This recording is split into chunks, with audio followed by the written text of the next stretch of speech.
नमस्कार। Spirit of imbibe YouTube channel में आप सभी का बहुत बहुत स्वागत है। यदि आप हमारे चैनल पर नए हैं तो चैनल को सब्सक्राइब कर लीजिए। आज मैं आपके सामने समाज के एक ऐसे वर्ग की कविता लेकर हाजिर हूँ जो सदियों से सामंतवादी एवं प्रशासनिक व्यवस्था का शिकार होते आ रहे हैं।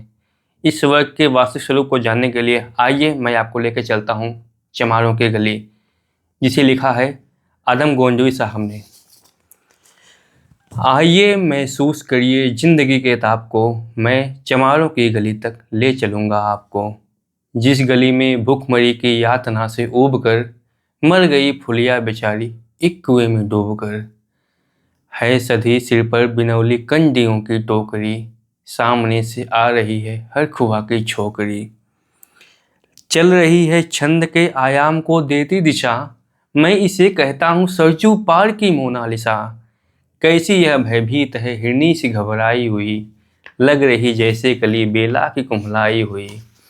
कल को यह वाचाल थी पर आज कैसी मौन है, जानते हो इसकी खामोशी का कारण कौन है। थे यही सावन के दिन हर खू गया था हाट को, सो रही बूढ़ी ओसारे में बिछाए खाट को। डूबती सूरज की किरणें खेलती थी रेत से, घास का गट्ठर लिए वो आ रही थी खेत से। आ रही थी वह चली खोई हुई जज्बात में, क्या पता था उसको कोई भेड़िया है घात में। होनी से बेखबर कृष्णा बेखबर राहों में थी, मोड़ पर घूमी तो देखा अजनबी बाहों में थी। चीख निकली भी तो होठों में ही घुट कर रह गई, छटपटाई पहले फिर ढीली पड़ी फिर ढह गई। दिन तो सरजू के कछारों में था कब का ढल गया, वासना की आग में कौमारी उसका जल गया। और उस दिन ये हवेली हंस रही थी मौज में, होश में आई तो कृष्णा थी पिता की गोद में। जुड़ गई थी भीड़ जिसमें जोर का सैलाब था, जो भी था अपनी सुनाने के लिए बेताब था। बढ़ के मंगल ने कहा, काका तू कैसे मौन है, पूछ तो बेटी से आखिर वो दरिंदा कौन है। कैसे हो सकता है होनी कह के हम टाला करें, और ये दुश्मन बहू बेटी से मुँह काला करे। कोई हो संघर्ष से हम पाँव मोड़ेंगे नहीं, कच्चा खाएंगे उसको जिंदा उसको छोड़ेंगे नहीं। बोला कृष्णा से, बहन सो जा मेरे अनुरोध से, बच नहीं सकता वो पापी मेरे प्रतिशोध से। पड़ गई इसकी भनक थी ठाकुरों के कान में, वे इकट्ठे हो गए सरपंच के दालान में। दृष्टि जिसकी है जमी भाले की लंबी नोक पर, देखिए सुखराज सिंह बोले हैं खैनी ठोक कर। क्या कहे सरपंच भाई, क्या जमाना आ गया, कल तलक जो पाँव के नीचे था रुतबा पा गया। कहती है सरकार की आपस में मिलजुल कर रहो, सुअर के बच्चों को अब कोरी नहीं हरिजन कहो। देखिए ना यह जो कृष्णा है चमारों के यहाँ, पड़ गया है सीप मोती का गंवारों के यहाँ। जैसे बरसाती नदी अल्हड़ नशे में चूर है, हाथ पुट्ठे पे रखने नहीं देती है मगरूर है। भेजता ही है नहीं ससुराल इसको हर खुआ, फिर कोई बाहों में इसको भींच ले तो क्या हुआ। आज सरजू पार अपनी शाम से टकरा गई, जाने अनजाने में लज्जत जिंदगी की पा गई। वो तो मंगल था कि बात आगे बढ़ गई, वरना यह मददूद इन बातों को कहने से रही। जानते हैं आप मंगल एक ही मक्कार है, हर खू उसके शह पे थाने जाने को तैयार है। कल अगर गर्दन नपती है बेटे बाप की, गांव की गलियों में इज्जत क्या रहेगी आपकी।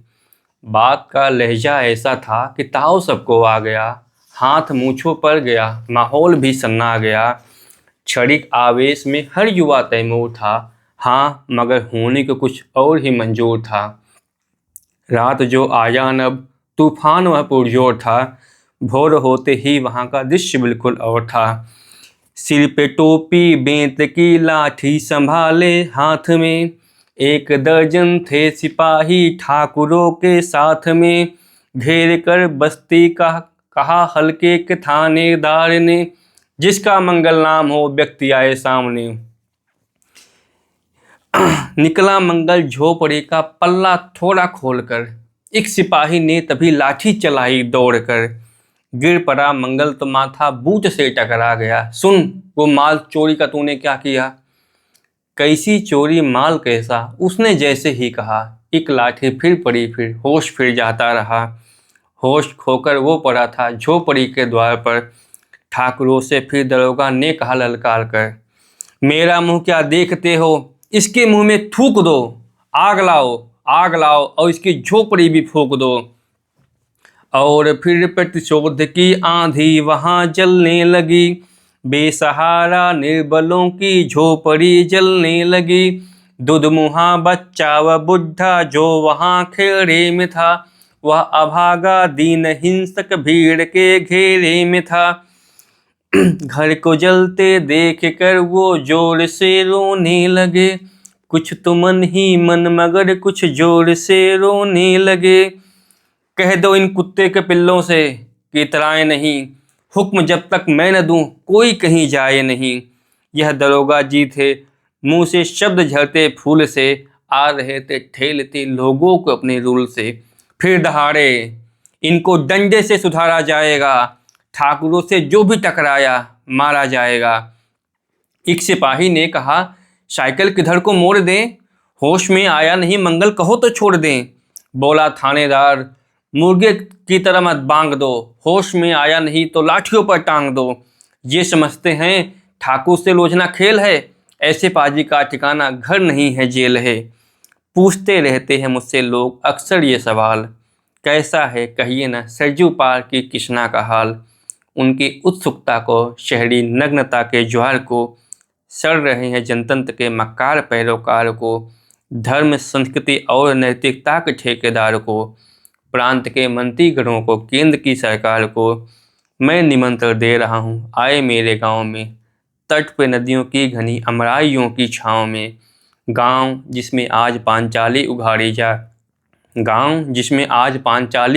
जा रही, या अहिंसा की जहाँ पर नथ उतारी जा रही है। तरसते ही कितने ही मंगल लंगोटी के लिए, बेचती हैं जिस्म कितना किसना रोटी के लिए। ये कविता यहीं समाप्त होती है।